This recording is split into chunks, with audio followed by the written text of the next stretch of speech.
안녕하세요. 저는 40대 중반의 남성입니다. 다니던 회사가 문을 닫게 되면서 작게 국수 가게를 시작했습니다. 나름 노력을 했지만 재취업도 쉽지 않았을 뿐만 아니라 100세 시대에 정년 없는 나의 일을 해보려고 모든 걸 쏟아부었건만 올해 초부터 시작된 코로나 때문에 2달 전 결국 문을 닫았습니다. 아이고. 제대로 정리되지 못한 가게, 그리고 아직도 한참 어린 자녀. 가게를 닫은 이후 아내와도 잦은 다툼으로 사이가 멀어진 상황입니다. 옆 한번 돌아보지 않고 열심히 살아왔는데 이렇게 한순간에 무너지니 다시 딛고 일어날 힘이 자신이 들지 않습니다. 네. 사연 주셨어요. 사실 뭐 우리 인생에는 정답이 없다는 거 우리 다 알잖아요. 그리고 또 실패 없는 인생은 없는 거죠. 없죠. 그래서 네. 왜 내 인생에 실패가 존재하나, 그 실패를 통한 고통이 존재하나 라고 우리는 누구나 다 생각할 수 있지만 사실은 실패가 성공이죠. 성공이라는 말을 현미경으로 들여다보면 실패라는 개미가 수만 마리 기어다닌답니다. 그래서 실패에 대한 감사 이런 것이 중요한데, 그런데 사연을 들려주신 분께서 이제 그 실패를 견디시는 게 이 시대에 결코 원하지 않았던 그 실패가 찾아옴으로 해서 견디기 힘드시겠죠. 그래서 저도 마찬가지입니다. 우리가 살아가다 보면 내 인생이 바닥에 굴러 떨어졌구나, 내 인생이 산산조각이 났구나, 그렇게 생각될 때가 있습니다. 그런데 중요한 거는 그때 내 인생만 산산조각 나는 것이 아니다. 다른 사람의 인생도 바닥에 굴러 떨어지고 다른 사람의 인생도 산산조각이 난다. 아직 안 난 사람은 좀 더 기다리면 또 산산조각이 나는 거기 때문에 산산조각이 났을 때 놀라지 말라는 거예요. 그래서 그런 의미로 제가 쓴 시 산산조각이라는 시를 한 편 낭독해 드리도록 하겠습니다. 네. 정호승 시인의 시 산산조각, 시인의 낭독으로 함께 하시겠습니다. 산산조각. 룸비니에서 사온 흙으로 만든 부처님이 마룻바닥에 떨어져 산산조각이 났다. 팔은 팔대로, 다리는 다리대로, 목은 목대로, 발가락은 발가락대로 산산조각이 나 얼른 허리를 굽히고 무릎을 꿇고 서랍 속에 넣어두었던 순간 접착제를 꺼내 붙였다. 그때 늘 부서지지 않으려고 노력하는 불쌍한 내 머리를 다정히 쓰다듬어 주시면서 부처님이 말씀하셨다.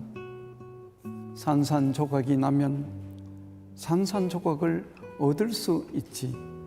산산조각이 나면 산산조각으로 살아갈 수 있지. 이러한 내용의 시입니다. 이 시의 중요한 부분에는 마지막 사행입니다. 네. 산산조각이 나면 산산조각을 얻은 것이고 산산조각이 나면 산산조각으로 살아갈 수 있는 것이다. 이 시는 제가 2000년에 북인도 쪽에 불교 4대 성지 순례 여행을 한 경험이 있었습니다. 그래서 룸비니는 이제 네팔 남네팔에 있는데 부처님이 태어나신 곳이죠.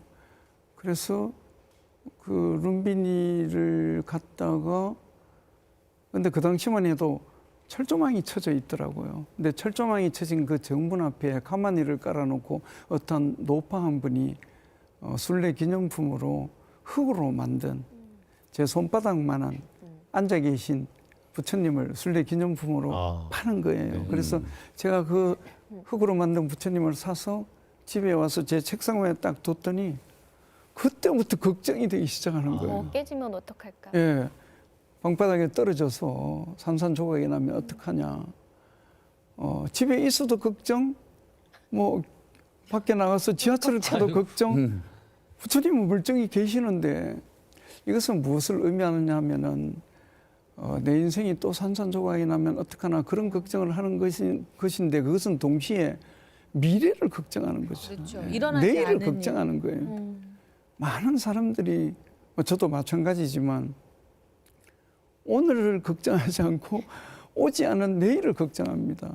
돌아가신 법정 스님께서 이런 귀한 말씀을 우리들에게 남기셨습니다. 오지 않은 미래를 오늘의 가불에 와서 걱정하는 사람만큼 어리석은 사람은 없다. 우리 누구나 다 그런 어리석은 사람이 아닐까. 그래서 제가 자꾸 그런 걱정을 하니까 제 시적 상상 속에 있는 부처님께서 저를 부르셔서 찾아뵈었더니 제 머리를 한 대 쥐어 박으시면서 산산조각이 나면 산산조각을 얻은 거 아니냐. 산산조각이 나면 산산조각으로 살아가면 되지. 무슨 걱정이 그래 맞노? 그렇게 하신 말씀을 받아서 이런 시로 정리를 해봤습니다. 그래서 이 시를 읽거나 만나시는 분들께서는 앞으로 내 인생이 바닥에 떨어졌다, 산산조각이 났다라고 생각되실 때 오늘도 산산조각으로 살아가면 되지 뭐 이렇게 생각하시면 마음의 평온을 얻으실 수 있으리라고 저는 믿습니다. 그렇습니다. 책에서도 언급하셨습니다만 50여 년 동안 쓰신 천여 편의 시 가운데 네. 이 시를 최고의 시로 꼽으셔서 늘 가슴에 품고 다니십니다. 저도 항상 가슴에 네. 이 시를 품고 오늘을 살아가고 있습니다. 그래서 산산조각이 내 인생이 산산조각이 나려고 그런다 아니면 낫다 뭐 이런 생각이 들면은 이 시의 마지막 구절을 제가 생각하면은 마음이 평온해집니다. 물론 100% 평온해지는 것은 아니고 다소 평온해집니다. 뭐 다소가 됩니까? 저는 이 시를 많은 이 시를 살아가는 많은 고통 가운데 사시는 분들에게 꼭 저는 선물로 드리고 싶습니다.